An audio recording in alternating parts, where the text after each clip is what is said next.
Estado-nación es una forma de organización política caracterizada usualmente por un territorio delimitado sobre el que se ejerce soberanía, una población relativamente constante y un gobierno consolidado en instituciones estatales. Si bien dentro de la ciencia política diversas escuelas conceptualizan de forma distinta este fenómeno. Un fundamento es la idea de nacionalidad, en la que las poblaciones con rasgos comunes como la lengua y la religión tienden a formar estados con base en esas similitudes. A pesar de ello, no hay siempre una correspondencia entre estos dos conceptos. Un estado puede contener en su territorio varias naciones, así como también una nación tener su población dispersa viviendo a lo largo de varios estados. Si bien algunos historiadores señalan un origen de este proceso en el año 1513 con la publicación del Príncipe, la Paz de Westfalia en 1648 suele tomarse como el hecho histórico que le da inicio. En este tratado se establece como principio la integridad territorial, es decir, el derecho a la preservación del territorio frente a los otros estados. Con este principio se pone fin al orden feudal y se da paso al reconocimiento mutuo de los límites espaciales y de soberanía. Los territorios y pueblos dejan de considerarse un patrimonio hereditario y empieza a conformarse la idea de autodeterminación de los pueblos. Además del final de las instituciones feudales, este tratado trajo aparejada la terminación del poder temporal del papado en Europa y el fin de las guerras religiosas provenientes de la Reforma Protestante. Sin embargo, Manuel Puelles Benítez señala que el proceso de formación del Estado moderno no puede reconducirse ni a momentos fundacionales ni a doctrinas estelares, por muy importantes que sean. Más bien, debe hablarse de una nueva organización política que se despliega a la búsqueda de su independencia, tanto del poder temporal del papado como de cualquier otra forma de poder político. Efectivamente, el proceso de consolidación de los Estados-nación no fue inmediato. Tuvieron lugar sucesivamente distintas revoluciones nacionalistas hasta la Revolución Francesa.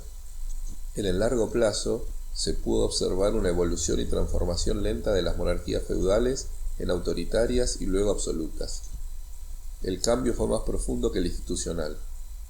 Emergió un nuevo orden social liberal, burgués y capitalista. El desarrollo de los estados nacionales requirió también de la consolidación de un mercado nacional unificado y suficiente para el desarrollo capitalista. La revolución industrial aceleró este proceso y coincide con el nacimiento de los nacionalismos contemporáneos.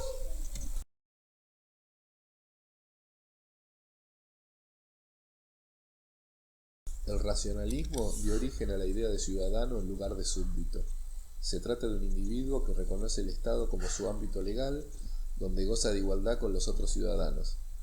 Esta concepción de Estado se justifica en la necesidad de encontrar un equilibrio entre el ejercicio de los intereses del individuo y la protección contra el poder del soberano tradicional, que amenazaba su seguridad y libertad.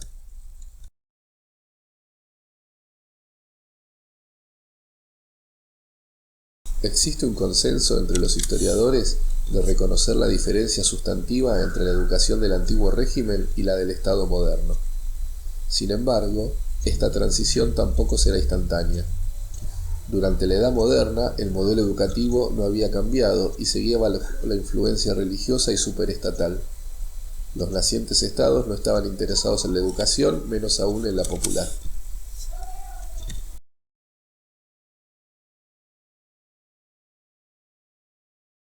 De manera análoga a la secularización de las sociedades modernas desde el siglo XVII, las escuelas se integraron en los sistemas educativos bajo el control de los nuevos estados.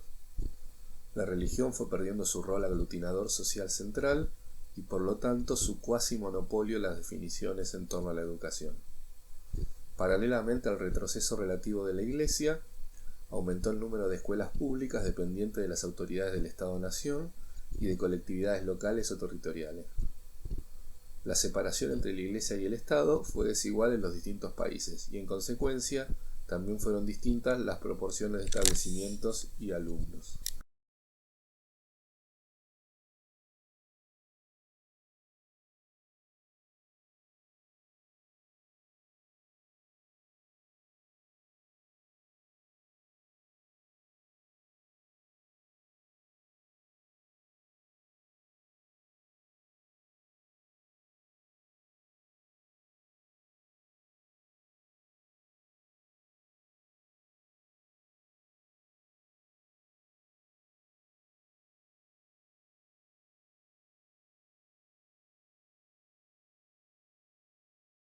A lo largo del tiempo se fueron consolidando como tendencias la prolongación de la escolarización y la masificación de la escuela.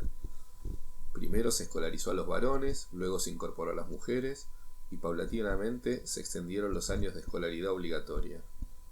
En los países se fueron consolidando sistemas escolares estructurados en 2 niveles, elemental y secundaria, o 3, elemental, secundario inferior y superior. Inicialmente, los niños se escolarizaban en escuelas separadas por origen social y con duraciones distintas. Los estados adoptaron posteriormente medidas para la universalización de la educación elemental. A medida que van consolidándose los estados modernos, también su poder se va volviendo absoluto. Pensadores como Hobbes y Locke analizan este fenómeno desde miradas opuestas. Mientras que en el antiguo régimen la sociedad y el Estado estaban fundidos, y este último representaba la primera, la Ilustración empieza a consolidar la idea de Estado como artificio necesario para construir un Estado de derecho. Dice Puelles Benítez. De esta manera, el Estado aparece como una organización política nacida para garantizar los derechos del hombre, naturales, inalienables, imprescriptibles y anteriores al mismo nacimiento del Estado. Estos derechos, denominados derechos de libertad o de defensa frente al Estado, libertad de imprenta, libertad de conciencia, libertad de culto, libertad de expresión, constituyen un conjunto de libertades públicas que son, sin duda, parte importante de la esencia del Estado liberal. La Revolución Francesa supone el fin del Estado absoluto y la limitación de la acción del mismo para garantizar los derechos que se consideran naturales e inalienables. En la lógica liberal, la mejor manera de favorecer estos derechos es inhibiendo al Estado de intervenir. Sin embargo, en lo que respecta a la educación, no se aplicó el principio de dejar hacer.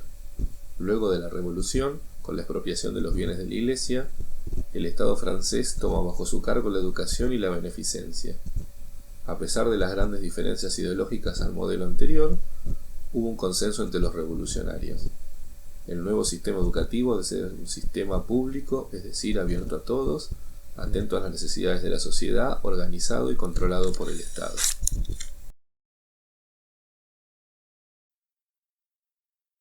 En la segunda fase de la revolución, la jacobinista, se ideó un sentido específico para la educación, convertirse en un instrumento para el logro de la igualdad. Esto debía pasar de 2 formas, ampliando el acceso a las escuelas, pero principalmente convirtiéndola de una simple instrucción en un instrumento para reformar las mentalidades y luego los pueblos. Sin embargo, esta visión no logrará imponerse cuando el Estado liberal del siglo XIX reoriente las escuelas hacia la integración política a las democracias formales y la aceptación social a las nuevas culturas nacionales.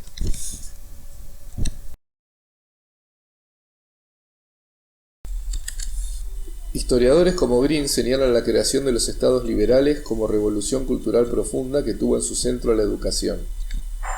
Los estados occidentales crearon y desarrollaron sistemas nacionales a los que les asignaron las funciones como el desarrollo de identidades nacionales con cultura, lengua e historia propias, la asimilación de los inmigrantes en el territorio americano o la unificación en Italia y Alemania, y la difusión de un currículum básico centrado en la lectura, la escritura y el cálculo. Ningún Estado liberal fue pasivo en cuanto a educación. El mosaico de escuelas se fue integrando en redes estatales y por primera vez puede afirmarse la presencia de sistemas educativos, es decir, instituciones articuladas y organizadas horizontal y verticalmente.